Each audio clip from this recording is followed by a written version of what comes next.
మన ప్రభువును రక్షకుడైన యేసు క్రీస్తు అతి శ్రేష్టమైన నామాన్ని బట్టి ఈ ఉదయకాల హోసన్న దైవ సందేశాలనే కార్యక్రమం వింటున్న దేవుని బిడ్డలను మీకు శుభం కలుగునగాక. పేరు పేరున మీకు వందనాలు తెలియచేస్తూ ఉన్నాను. ప్రభు కనికరాన్ని బట్టి మరొక రోజులో ప్రవేశపెట్టడానికి ఉదయాన్నే ఆయన ముఖదర్శనం చేసిన అవకాశం ఇచ్చిన దేవుడు నమ్మదగిన దేవుడు. ఈరోజు వాక్యం ద్వారా మీతో పంచుకోవాలని, ఆ వాక్యం నాకు మీకు దీవెనకరంగా ఉండాలని కోరుకుంటున్నాను. అదేమిటంటే, మనం అనేకులకు ఒక దీవెనకరంగాను ఆశ్రితకరంగాను కనబడాలి. కొన్నిసార్లు మన జీవితం ప్రకాశమానంగాను, కొన్నిసార్లు మన జీవితం మంచి సాక్ష్యం కలిగిందిగాను, కొన్నిసార్లు మన గుణం 10 మందిని ఆకర్షించేట్టుగా ఉండాలి. ఇది మనం ఎరిగిన సత్యం. దాని కొరకై మనం చాలాసార్లు ప్రార్థన చేస్తూనే ఉంటాం. ఓసారి ఓ చక్కని ప్రవచన నెరవేర్పు యెషయా గ్రంథంలో 60వ అధ్యాయంలో 2వ వాక్యంలో ఇలా రాయబడింది: యెహోవా నీ మీద ఉదయించుతూ ఉన్నాడు, ఆయన మహిమ నీ మీద కనబడుతున్నది. ఇప్పుడు చక్కని వాక్యాన్ని మీరు గమనించాలి. యెహోవా మహిమ నీ మీద ఉదయించుతూ ఉన్నాడు. ఉదయించే సూర్యుని చూచాము. ఆయన ఉదయిస్తే భూమి మీద చీకటి పోతుంది. ఆయన ఉదయిస్తే జరిగేదేమిటో మీకు బాగా తెలుసుగా. వెలుగు విస్తరించడమే కాక కిరణాలు భూమిని, వ్యక్తులను, మొక్కలను తాకుతున్నప్పుడల్లా ఒక నూతన చైతన్యం కలుగుద్ది. అన్నిటికంటే ఆ సూర్యకిరణాలు పడ్డాక ఆకులేమో ఆహార పదార్థాన్ని తయారు చేసుకుంటాయి, పువ్వులేమో ఆ కిరణాల చేత రంగులు అద్దబడతాయి. పరిపక్వ దశకు వచ్చేటప్పటికి ఈ పువ్వు కాపుగా మారి కాయగాను ఫలంగా మారుతుంది.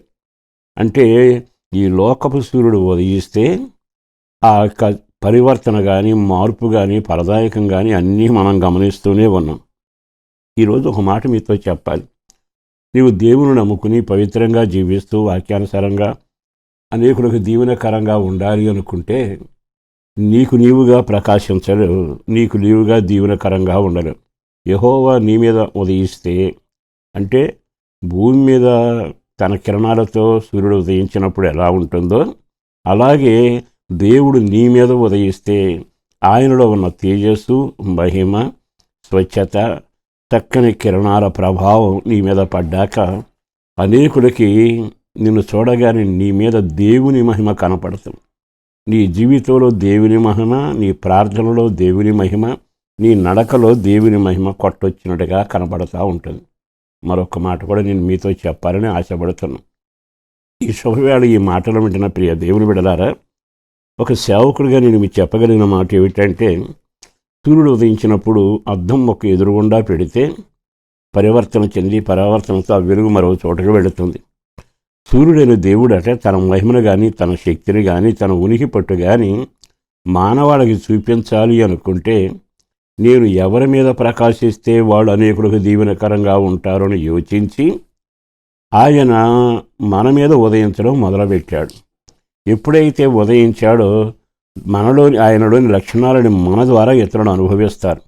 నేను ఇంకొక మాట చెప్పాలి.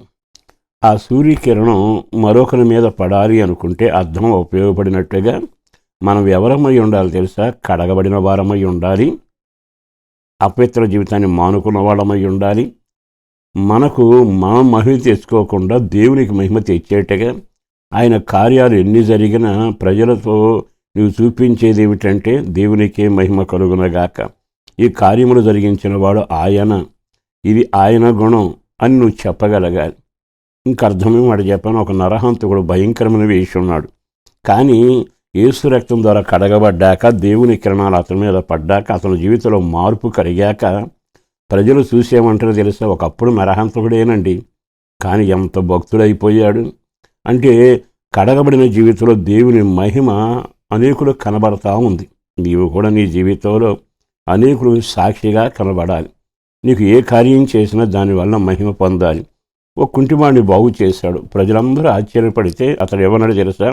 నేను శృంగార దేవాలయం దగ్గర ఉన్న కుంటివాడిని, కానీ ఆయన నా మహిమ నా మీద పడింది, నేను ఈరోజు స్వస్థత పొంది. అంటే ఆలయంలో ఉన్న వారంతా చాలా కలవరపడ్డారు, ఆశ్చర్యపడ్డారు. ఒక్క మాట చెప్పన, దేవుని మహిమ నీ మీద పడుతాం ఖాయం. నీవు అనేకులకు సాక్షిగాను దీవెనకరంగాను ఆశీర్వదకరంగా ఉండబోతున్నావు. అట్టి కృప నీ కలుగునగాక. పరిశుద్ధుడును ప్రేమముడి నా ప్రభు, వందనాలయ. అపారమైన నీ ప్రేమను బట్టి ధన్యవాదాలు. బిడ్డలను దీవించండి. ఇంతకాలం మనుషుల మీద అపవిత్రత కనబడినా, చీకటి శక్తులు కనబడినా, మచ్చ డాగు కనబడినవి సరిచేయబడి నీ వెలుగును మహిమను లోకానికి చూపే వ్యక్తులుగా మార్చి కుటుంబాలను, బిడ్డలను, వ్యవసాయ వ్యాపారాన్ని, ఉద్యోగాన్ని, చేతి పనిని, కష్టాతీతాన్ని, ఎదిగిన పిల్లల వివాహం, పెద్దల ఆరోగ్యం అన్నిటినీ సమకూర్చి అద్భుతం చేసి ప్రార్థనలో నడిపించి రక్షించుమని యేసు పేరట వేడుచున్నాం తండ్రి. ఆమేన్.